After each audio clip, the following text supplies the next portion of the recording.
Saudações infernais. 3-0. Finalmente o time do Rondoniense desencantou na copinha, no seu adeus, né, no terceiro jogo. E 2 gols do Lippe, e o terceiro gol foi do Giuliano com o cruzamento do Berg. Uma jogada que, para a gente do América, acompanhando o Sub-20, sabe que é ensaiado, sabe que é bem treinado por eles, e é um golpe extra, né? É um lance de efeito, podendo ser aproveitado. Finalmente, né? Porque eu achava até que teria visto mais tentativas nos jogos anteriores. O que eu posso dizer desde o início do jogo é que a posição, vamos dizer assim, o espírito do rondoniense era o que a gente via no América, campeão carioca, e que se esperava desde o primeiro jogo e não tinha se visto ainda, né? Que era propor o jogo e ir para o ataque. Eu até entendo, porque tem o nervosismo de jogar a copinha, uma vitrine muito boa para o time, para os jogadores, e enfrentou no primeiro jogo a Ferroviária, que é um time que tem tradição na copinha, e o segundo jogo contra o Santos, né? O jogo contra o Ferroviária foi um jogo duro o tempo inteiro. A Ferroviária achou um gol ali. E o jogo contra o Santos, o primeiro tempo foi 0-0, até que entrou aquele jogador, deixa eu ver se eu lembro o nome dele, o Patati, e acabou com o jogo, né? O cara, nessa terceira rodada também, parece que marcou mais um gol. É um garoto que parece que já vai aparecer bem por aí, né? Que ele entrou no segundo tempo e marcou 2 gols e deu passe para um. Então ele realmente demonstrou muita coisa. Aí não teve muito o que fazer. Mas esse jogo contra o Rondonense, talvez com aquele espírito de tudo ou nada, é agora, vamos se despedir. O plantel tem entrado, o time, né? Tem entrado querendo mostrar, saindo para o jogo. Eu não vi os outros jogos do Operário. Eu sei que o Operário tem um bom trabalho no profissional, é um time nacional. Eu não sei se caiu agora, ele estava na B. É um time nacional, né, que está nessas divisões nacionais que o América não se encontra. E tem um trabalho ali, e os comentaristas falaram que estava não irreconhecível, mas que estava diferente. Não entraram muito no jogo, alguma coisa assim. O Rondoniense, com um time entrosado, se aproveitou e fez o seu resultado. Usou de suas armas, que eu até esperava ver antes, né? A diferença do time dessa partida começou pelo gol. O Jefferson, nosso goleiro titular, vamos dizer assim, metade do Carioca, ele, se não me engano, pegou Covid no Carioca, deu lugar ao Caio Viseu, que pegou a vaga e deu a mesma qualidade que o Jefferson. Os dois são ótimos goleiros e estão prontos para poder figurar bem no profissional, né?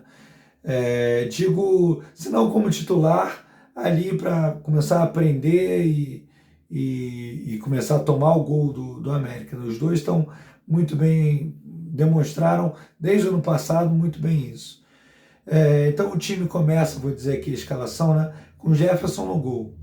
A linha de defesa foi repetida em todos os jogos, não mudou. Mudou, óbvio, durante o jogo, mas foi a linha de defesa utilizada pelo Rondoniense no início de todos os jogos, que foi Botelho, Brian, Giuliano e Anderson.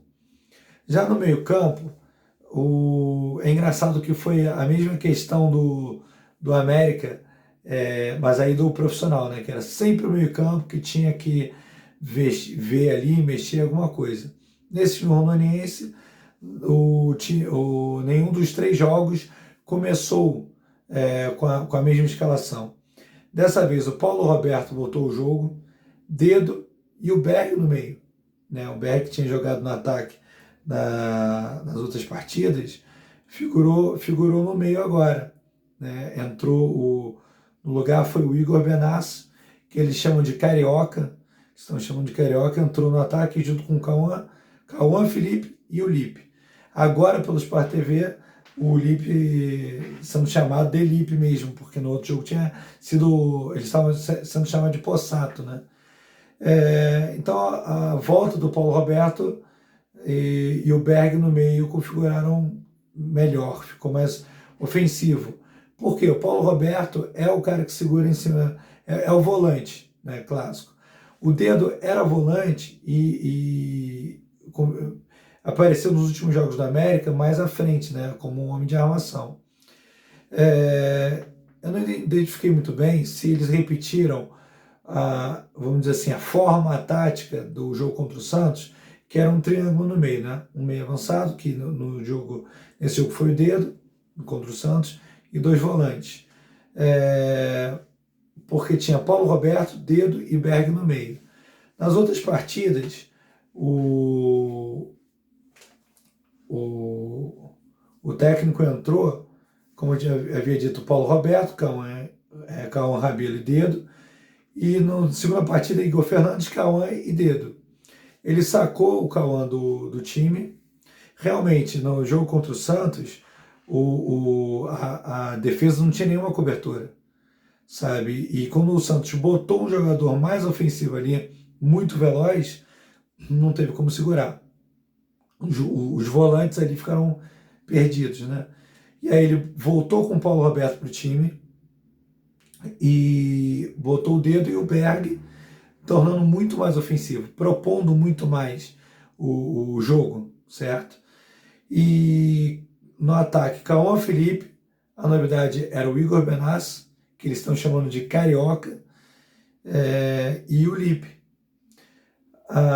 Eu vou falar uma coisa, esse Cauã Felipe, né, a gente não sabe qual foi a motivação do América, não foi informado para a gente se foi empréstimo, dinheiro, se pagaram o que deviam os jogadores por isso. Seria interessante saber, né? Se a América puder informar ou algo assim. Mas a gente sabe que, poxa, se esse time vai entrar com os jogadores do América e entrou em todos os jogos com pelo menos 8 jogadores no titular, né? A gente imaginava que talvez a intenção da América fosse essa vitrine para conseguir algum dinheiro para montar o time, alguma coisa do tipo. Não sabemos. Agora, o que eu estou querendo dizer é que esse Cauã Felipe do Rondoniense é um jogador que poderia continuar no time, poderia vir para o Rio de Janeiro, jogar pelo menos, se não no sub-20, ser um bom jogador a ser explorado pelo América. O Cauã Felipe, o Cauã Felipe entrou de titular nas 3 partidas. Na primeira partida, o Lipe apareceu um pouco mais no ataque, o Berg a gente sabia que podia render um pouco mais, e esse Cauã Felipe tentou algumas coisas, mas assim, a gente ainda estava conhecendo, né? Não demonstrou o que demonstrou nos outros 2 jogos. Contra o Santos já demonstrou mais. Inclusive, um dos poucos chutes do Rondoniense veio dele e do Dedo mais fora da área, né? Aquele bate-vai. E o Cauã Felipe tentou uma jogada de efeito boa ali, já mostrou alguma coisa. Nesse jogo do Operário, o Cauã Felipe apareceu bem mais, bastante, e cada posição desse ataque parecia melhor definida. Você via, porque o Cauã Felipe contra o Santos parecia que estava tentando disputar, não sei se pode não ser isso, como eu sempre falo aqui, se for uma visão, uma leitura errada do jogo, pô, comentem aí, falem comigo, vamos conversar para entender melhor o que aconteceu nesses jogos. Eu achei que o Cauã Felipe e o Lipe estavam talvez batendo cabeça, tentando encontrar seu espaço. Nesse jogo, encontraram bem o seu espaço. Entende? O Lipe no espaço dele, não é à toa que ele soube se posicionar. O Lipe é matador. O Lipe fez o que sabe fazer, até no profissional. Que o Lipe jogou, se não me engano, 2 ou 3 jogos no profissional e tem 2 jogos. É uma boa marca, né? Imagina, o cara tem 3 jogos no profissional, 2 gols. Por favor, né? Ele tem que jogar pelo profissional. né, novinho, ágil, com vontade, então tem tudo para ser o artilheiro do Carioca desse ano, 2022, do profissional. E o Cauã Felipe apareceu muito bem de fora da área, entrando com habilidade, ele tem posse de bola, ele sabe o que fazer com a bola. É um bom reforço para a América. Hein? Se puder a América fazer um jogo e trazer esse Cauã Felipe, eu acho interessante. Não sei a idade dele, mas ele tem porte físico, porque o que ficou muito deflagrado do último jogo, isso eu falei, é que os nossos jogadores estavam mais magrinhos em relação ao Santos. Não tanto quanto a Ferroviária, mas os Santos eram todos garotos encorpados. Tinha jogador ali que parecia ter 25 anos já. Isso eu comentei no outro vídeo também. Nossos jogadores, você tem o Juliano com corpo, ok? O Jefferson também, goleiro, que jogou hoje. Mas tem jogadores que precisam ainda ganhar, né? Alguma coisa, até para disputa de bola, saber segurar, aquela coisa toda. É, mas, ou então saber jogar com aquela agilidade que tem, né? Já que não tem tanta força física, é mais toque rápido para chegar no gol. Aí é cada time sabendo usar suas armas. Mas voltando aqui, o Cauã Felipe é um jogador que o América precisa olhar e de repente trazer para cá, que seja um empréstimo, alguma coisa, né? Como eu falei aqui, não sabemos como é que é esse acordo, mas é muito interessante. Entrou no jogo, eu não estou aqui com a ordem de entrada exatamente, mas o Luiz Gabriel, camisa 23, no lugar do Paulo Roberto, que, se não me engano, foi ele que se machucou. Paulo Roberto já tinha um cartão amarelo e o Luiz Gabriel entrou no lugar dele. Luiz Gabriel, que é jogador do Rondoniense, entrou no lugar dele, também tomou um cartão amarelo durante o jogo. Depois entrou Thiaguinho, camisa 10, no lugar do Igor Benassi. É aquilo, né? A gente não sabe, por exemplo, o Thiaguinho, por ser camisa 10, pode ser um meio armador ou um atacante. Então ele botando o Thiaguinho no lugar do 17, que é o Igor Benassi, o Carioca, que estava no ataque, será que ele recuou o time e continua? O que a gente viu é o 4-3-3 até o final e cada vez mais pressionando, né? Os 3 gols saíram no primeiro tempo. No segundo tempo foi pressão, mas o Operário conseguiu se organizar atrás e pelo menos segurar um pouco mais. Porém, o ímpeto do Rondoniense foi sempre ofensivo, sempre atacando. Isso que era o que a gente sabia que o time do América tinha e que ainda não tinha sido mostrado. Desculpa, ainda não tinha sido mostrado. Depois ele colocou o lateral, acho que eu falei aqui, né, o 14, Rafael, no lugar do Botelho. Isso já foi no segundo tempo, já com o resultado 3-0. O ar que era de resultado resolvido, porque estava 3-0 e o Rondoniense atacando. Então parece que ele começou a trocar os jogadores, tentar coisas novas, táticas novas não, porque foi lateral por lateral. Então ele tirou o Botelho, camisa 2, e botou o Rafael. Botelho Rafael. Depois trocou o outro lateral, né, saiu Anderson e entrou o Matheus Arruda, 18. Lembrando que o Rafael também e o Matheus Arruda são jogadores do Rondoniense. Logo depois entrou Lucas Candia, no lugar do Cauã Felipe, já era mais para o final do jogo. E aí eu vou te falar que ele já tinha trocado, né? Já tinha colocado o Thiaguinho. Mas nos 2 primeiros jogos, o Candia entrou no segundo. E eu queria, por mim, o Candia já entrava como titular no primeiro e no segundo jogo. No primeiro jogo, e talvez eu tirasse o Candia para entrar o Cauã Felipe. Mas, claro, a gente não está ali vendo os treinos nem nada, né? E vendo mais o que o América produziu com esse elenco. Então, né, ele poderia ter entrado no primeiro jogo com o Lippberg e o Candia, que já se conheciam. Mas realmente, esse Calvin Felipe, ele tá, assim, entrou muito bem, né? E nesse terceiro jogo, que demonstrou que, assim, entendi o que o treinador viu no Calvin Felipe. Porque no primeiro jogo, não sei se estava muito morno, no segundo jogo, mostrou alguma coisa, e no terceiro, era ele que tinha que estar ali mesmo, né? De repente, no primeiro jogo, não foi tão bem, o Lucas Candinha podia ter entrado no intervalo, alguma coisa assim, né, para tentar mais o ataque. Lembrando que o primeiro jogo foi o. Não, no primeiro jogo ele podia ter entrado, ele não entrou. Mas o primeiro jogo foi 1-0 só no segundo tempo também, né? Os dois. Foi isso. Agora eu tô. Não sei se eu tô. Foi o gol do. Foi o gol do Almeida. Acho que foi no segundo tempo, tá? 32 minutos aqui. Eu não notei bem o tempo e tal.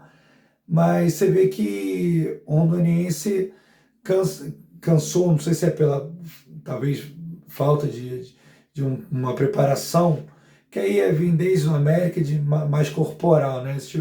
Esses jogadores, até comparando com o Santos, precisam mais de corpo. Isso aí é um fato, né? Porque até para disputar bolas, para ficar mais em pé. E o que eu ia falar, o Dedo, nas três narrações, foi escolhido o jogador do Ramoniense.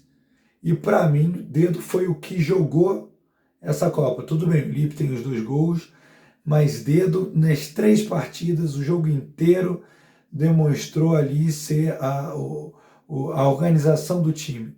Pega a bola, distribui, chega no ataque e chuta bem. É um belo 10, né? E acredito que, olha, o Dedo tem o que mostrar no profissional, tá? Isso eu já venho falando desde do sub-20 mesmo. Aí estão jogadores que eu acredito que possam jogar. Eu não botaria o time inteiro, né? Por exemplo, gosto muito dos goleiros, mas seria muito interessante ter os goleiros clássicos que já vem jogando no América. E esses jogadores serem os reservas para tomarem aos poucos essa posição, né? Você ter o Deola de volta, ou o Luiz Henrique, que foi muito bem também, né? Um desses dois. Os laterais seriam legais também ter. Você vê, o Polegar deve ser mais complicado trazer de volta, mas o Foguete, dependendo ali no início, não sei como é que vai ser, mas o Foguete poderia vir também, né? Porque o Foguete, além de ser um lateral que jogaria nas 2 laterais, pode ser um meia avançado, um ponta, né? Ele funciona muito bem, muito veloz também como ponta. No meio-campo, óbvio, assim, acredito no Berg, mas teria que ter, poderia ter a volta do Kinzel e mais um, eu não sei se mais um meio experiente, pensando aqui melhor, né? Mais um, não acredito muito, não sei. Claro, primeiro de tudo, escolher um técnico, né? E para esses garotos, não estou aqui fazendo voz a Marcos Dantas, não. Mas o Marcos Dantas conhece os garotos. E a torcida viu o trabalho do Marcos Dantas diante de tanta dificuldade, salário atrasado, mostrou o resultado. Então, assim, né, poderia ter, de repente, no sub-20, poderia ter um. Não sei, cara, eu acho que é o cara que já conhece o América. Entende? Já conhece ali dentro, gosta do América, né? É um nome, eu acredito que é um nome forte, né? Não bateria, assim, é ele. Não, tem que ver quem está no mercado e ver também o seguinte, aquele técnico é bom. Mas ele é ofensivo, né? Ou ele é retranqueiro. Como é que a gente quer ver o América jogar? Como é que essa direção quer ver o América jogar? Eu acredito que a gente deva propor o jogo, é o América. O América, ainda 1.000 anos na segunda divisão, tem 2, 3, 5.000 anos na elite. É o América, entende? Já não é mais aquele América, mas, poxa, é o que dá, imagem na segunda divisão. Então, o que eu estou querendo dizer é que o América tem que propor o jogo. A América tem que botar um técnico que fale, eu quero vencer o jogo, mas vai ser reativo, aquela coisa de contra-ataque. Não, cara, é o América. A gente viu isso no campeonato. A maioria dos times vão entregar a bola para o América jogar. Ou estou falando besteira? Por favor, comentem aí. Porque é o ar que acontece na América e é o que a gente viu muito também vamos dizer atualmente, né? Não adianta a gente falar de 2019, 2018 mais. Já tem um bom tempo. Né? Agora tem os times na segunda divisão, os times na segunda divisão. Como é que isso vai funcionar? Agora eu acredito que o América tem que propor o jogo, buscar o jogo, atacar, e acredito que com o Marcos Dantas nós teremos isso, porque foi o que demonstrou nos jogos contra o Botafogo. Aquela coisa aí, como é que vai ser o Botafogo? Botafogo é conhecido, era o atual campeão de 2020, é conhecido pelos jogadores. Enfrentou um time misto. O time misto tinha times que já tinham jogado o profissional, Campeonato Carioca, marcado gols por profissional, eram bem conhecidos. Não era um misto só assim, sub-17, 18, não. Era um sub-20 com times assim como o nosso. Juliano estava na seletiva, o Lipe eu não lembro, mas o Juliano estava, o Jefferson estava. Tinha uns 3 ou 4 ali na seletiva. Fora os jogadores que jogaram contra o Botafogo, né? Se eu não me engano, me lembro rapidamente, Caio Pacheco, Agu. O Agu foi um dos jogadores que mais jogou em 2021 com a camisa do América. Entre titular e reservas, o Agu estava lá, entende? Então, assim, tem rodagem esse time, entende? Aí voltando aqui pro time, né? Aí você de repente bota um atacante ali do lado do Lipe, como seria o João de Carioca, mas João de Carioca, né, ele teve o Covid, né? Então não sei se demorou a voltar até pela idade, mas seria um cara que jogaria junto dele ali. Agora caiu o caderno. Jogaria do lado dele ali. Eu acho que tem um caldo aí para ser bem trabalhado, trazendo esse Cauã Felipe também, um time novo, que não vai cansar, né? Tudo bem que o jogo é só, o campeonato carioca vai começar numa época do ano que é fresca, então não vai ter aquele sol apindo como foi na seletiva nem nada. Mas terminamos o campeonato, né? O Rondoniense terminou o campeonato em terceiro, se não me engano o saldo foi -1. E para a gente aqui, o interessante era analisar os jogadores. Apesar das 2 derrotas no início e essa vitória, foi mais ou menos o esperado para uma coisa, eu diria, boa, assim, sabe? Eu gostei do que os jogadores apresentaram, porque também tem mão do técnico, que não é o técnico do América, o Enis Salles, tem os jogadores que ele escolheu ali, tem o tipo, né? A tática, o 4-3-3, era o que os jogadores estavam acostumados, não vou falar isso não, porque o Marcos Dantas era mais 4-5-1, alternando muito. Aí eu também teria que fazer uma nova live com o Marcos Dantas para ver como é que foi aquilo ali e tudo mais. Mas é porque o 4-3-3 foi bem usado no profissional do Carioca, então fiz essa ligação aqui. Mas ele usou o 4-3-3, né, na maior parte das vezes com 2 volantes, e a gente viu nos 2 primeiros jogos uma falta de ligação dos volantes com o ataque e com a proteção da defesa. Com o Santos, então, né, os 2 volantes pareciam que estavam perdidos ali, e eram 2 volantes que não eram do América, são do Rondoniense. Então não sei se eles estavam muito ligados nos outros jogadores do América, entrosados. Bom, eles estiveram de novembro para cá, né, treinando, então acredito que já era para estarem se entendendo. Mas vimos que teve o nervosismo de início, aquela coisa toda. Agora é só esperar as contratações, definição de técnico, para saber como é que será o futuro do América. O futuro do América começou com esse time mostrado rondoniense, sim. Né? Mesmo que esse seja o time reserva e contrate aqueles jogadores todos de última hora e eles entrem. Estou pensando aí também na realidade, né? Não aquela coisa, o América vai fazer tudo como manda o figurino. A gente sabe que é difícil. Os caras não querem fazer um contrato de 6 meses para jogar 3 meses ou 4 o campeonato. É complicado. Entende? Isso tem também a ajuda para ser ruim da FERJ, sabe? Em vez de botar. Né, por que um time da segunda divisão. Aí fica o argumento, de repente vocês sabem me explicar também. Por que um time que está na segunda divisão do Carioca joga 3 meses o campeonato? Eu entendo por que a Elite joga 3 meses.